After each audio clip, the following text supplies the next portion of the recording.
What's up, everybody? It's your boy Slim Paco coming at y'all again with another video. How's everybody doing? So it's the MLB All-Star break, and I just wanted to do a quick recap of each team's year so far in 15 seconds or less. Let's get into it.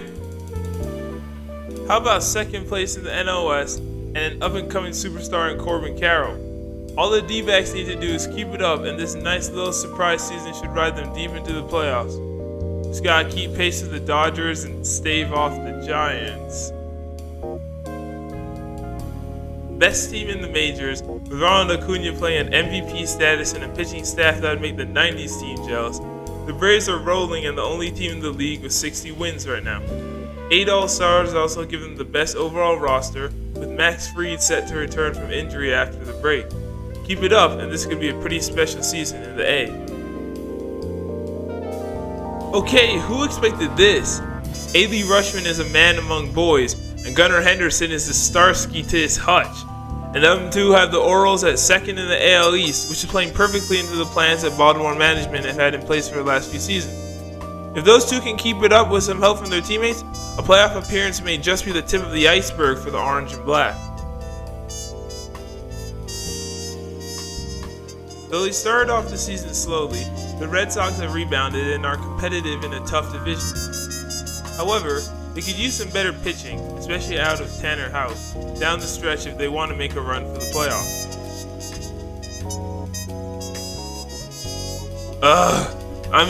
What a disappointment.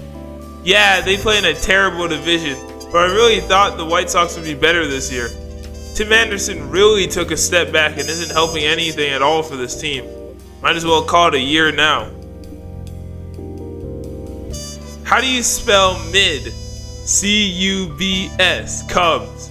They've got Dansby in his hair though, so that's something at least. Oh, and Cody Bellinger is back to form, for all the good that's done so far. 4 words.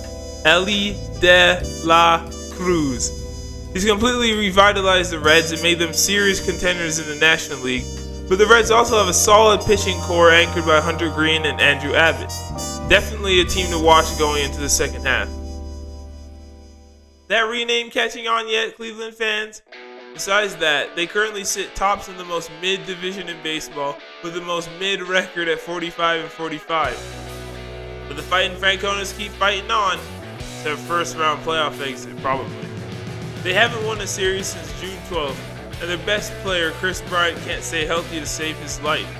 Mike Moustakas got the heck out of there after they got beat by 24 runs by the Angels.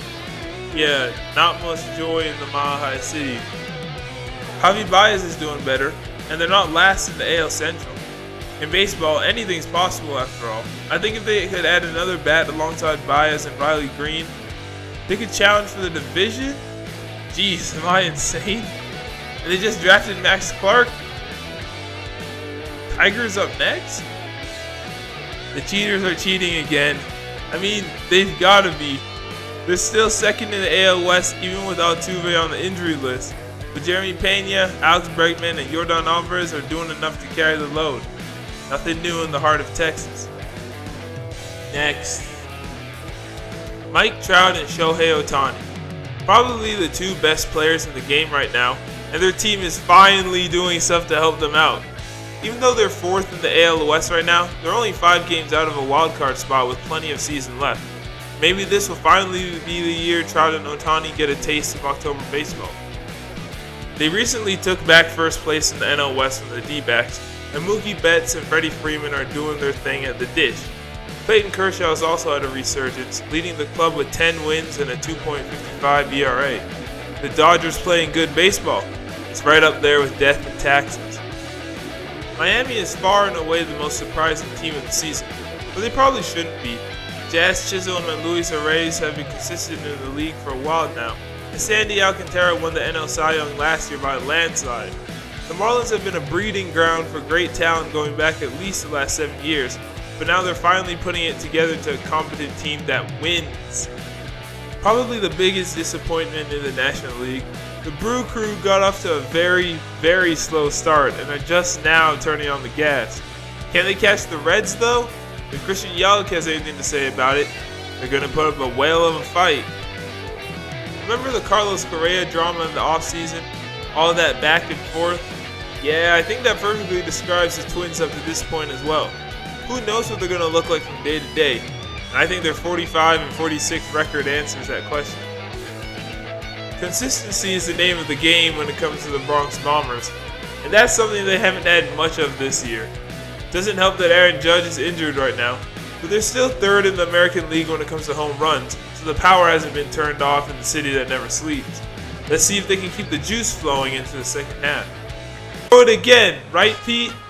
The most expensive roster in the MLB at one point had lost 8 straight series dating back to late May and into the month of June.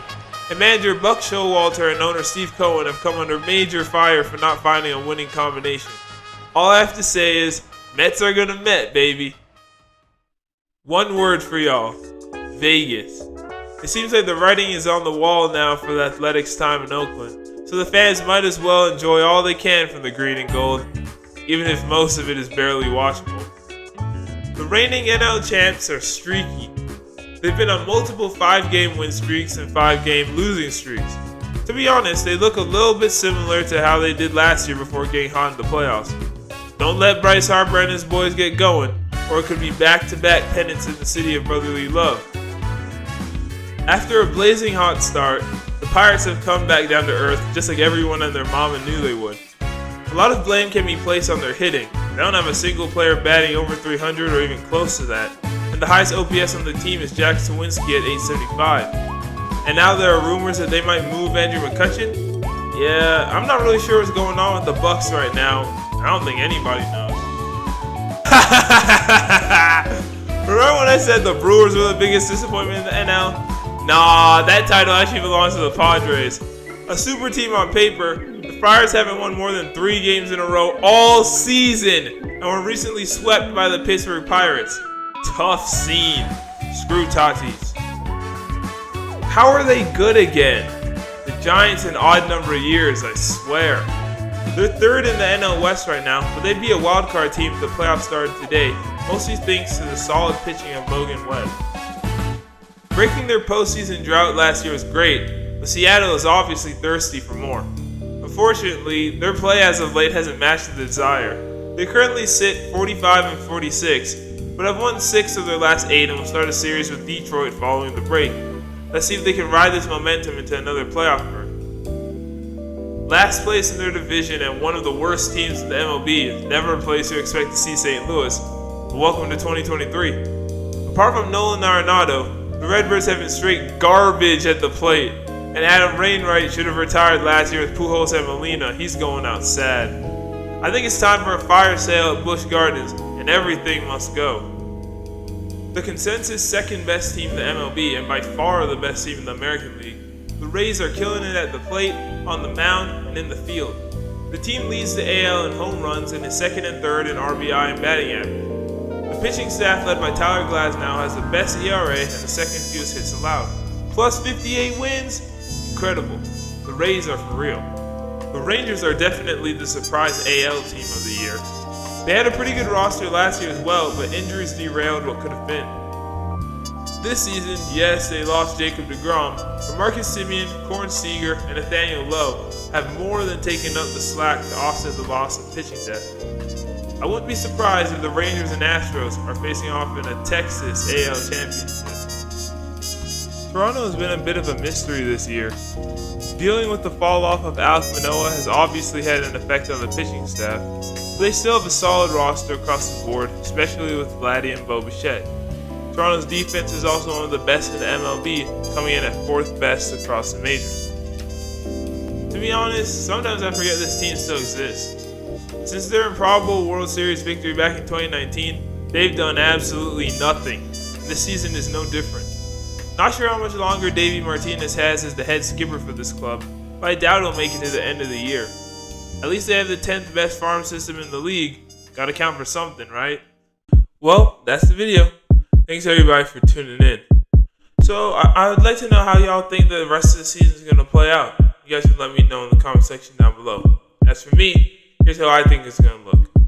So in the National League, the Braves and Dodgers are going to finish with the 2 best records, while the Reds will finish with the 3rd as their division winner as a wild card team.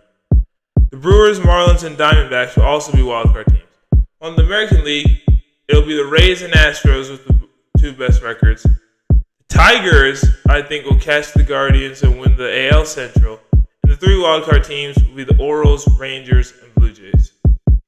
If y'all have any ideas for the next video, you guys let me know in the comment section down there too. Make sure you like the video, guys. Subscribe to the channel. Turn on notifications. And I'll see y'all in the next video. Later.